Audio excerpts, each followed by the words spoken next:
राज ठाकरे ज्यावेळेस मनसेची निर्माण झाली त्यावेळेस सगळ्यांनी खूप गावगावा केला की पहिल्याच निवडणुकीमध्ये डायरेक्ट 11 आमदार त्यांचे आले, 13 आमदार आले व सगळ्या मीडियावाल्यांनी पण विशेष मानलं की बुवा खूप चांगलं यश भेटलं.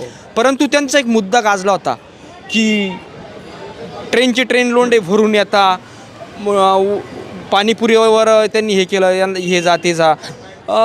तर लोकांना त्यांची ही कल्पना खूप आवडली होती व त्यांना खूप चांगलं असं मतं पण लोकांनी दिले.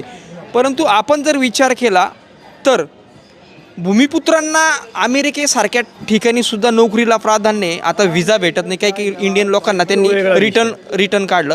युरोप कंट्रीमध्ये सुद्धा आता स्वतः माझं घरातलं उदाहरण आहे, त्याला लवकर व्हिसा भेटत नव्हता कारण की स्थानिकांना प्राधान्य आहे तिथं. पहिल्यांदा समजा जर्मनी इटलीमध्ये स्थानिकांना प्राधान्य, त्याच्यानंतर त्यांचे जे युरोपीय जे युनियनचे समजा त्यांना प्राधान्य, नंतर उरल्यानंतर बाकीच्या देशातल्या तरुणांना प्राधान्य. मग मला सांगा, मराठी तरुणांना या ठिकाणी कंपनीमध्ये प्राधान्य मिळायला पाहिजे, ते भेटत नाही. आणि राज ठाकरेंना सगळ्या राजकारण्यांनी त्यावेळेस विरोध केला की काय ते लोंढ्यांना मारता किंवा ते युपीवाल्यांना भैयांना मारता. अगदी मोठ्या मोठ्या कलाकारांनी सुद्धा राज ठाकरेंना विरोध केला होता. पण आपला तरुण आज व्यसन दिन. आमचं हेच दुर्दैव आहे की मराठी माणसाला कुठेच वाव देत नाहीत, कारण आमचेच मराठी माणसं, आमचेच मराठी आमदार, आमचेच मराठी खासदार हे सगळं दाबतात मराठी माणसांनाच. बाहेरचं आणून इथं वोटिंग वाढवायचं आणि आपला पक्ष मजबूत करायचा, हेच तर चाललेलं आहे.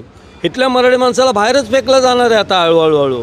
फेकल्या जाणार नाही. मी स्वतः माझा एक्सपिरियन्स ऐका 2002-03 पासून मी मुंबईत ये जाय करतो. माझं काय, मुंबई सेंट्रलला मराठी दिसत नाही.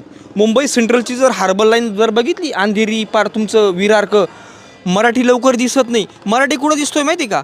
ठाणं क्रॉस केलं, ठाणं घाटको कल्याण बिल्याण खूप मग तिकडं आहे, उल्हासनगर वगैरे.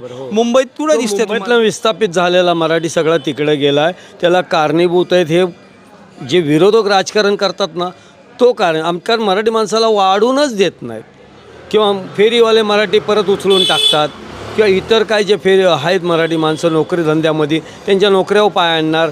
रेल्वेमध्ये भरती होऊन देतच नाही नोकऱ्यांची, इतर कंपन्यामध्ये एअरपोर्टला भरत्या होऊन देत नाहीत मराठी माणसांच्या.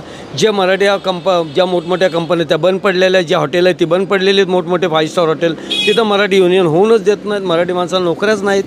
दुसरा एक विषय, आता मी स्वतः शेतकरी आहे. मी आता छोटासा यूट्यूब चॅनल चालतो, समजा 60-70 हजार रुपये मला त्याच्यात उत्पन्न वार्षिक भेटलं. त्याच्यानंतर समजा मला 1 वर्ष तुरीचं 2 लाख रुपये यंदा मी कारलं दोडकं लावले, 2 लाख माझं मी आज नुकसानमध्ये.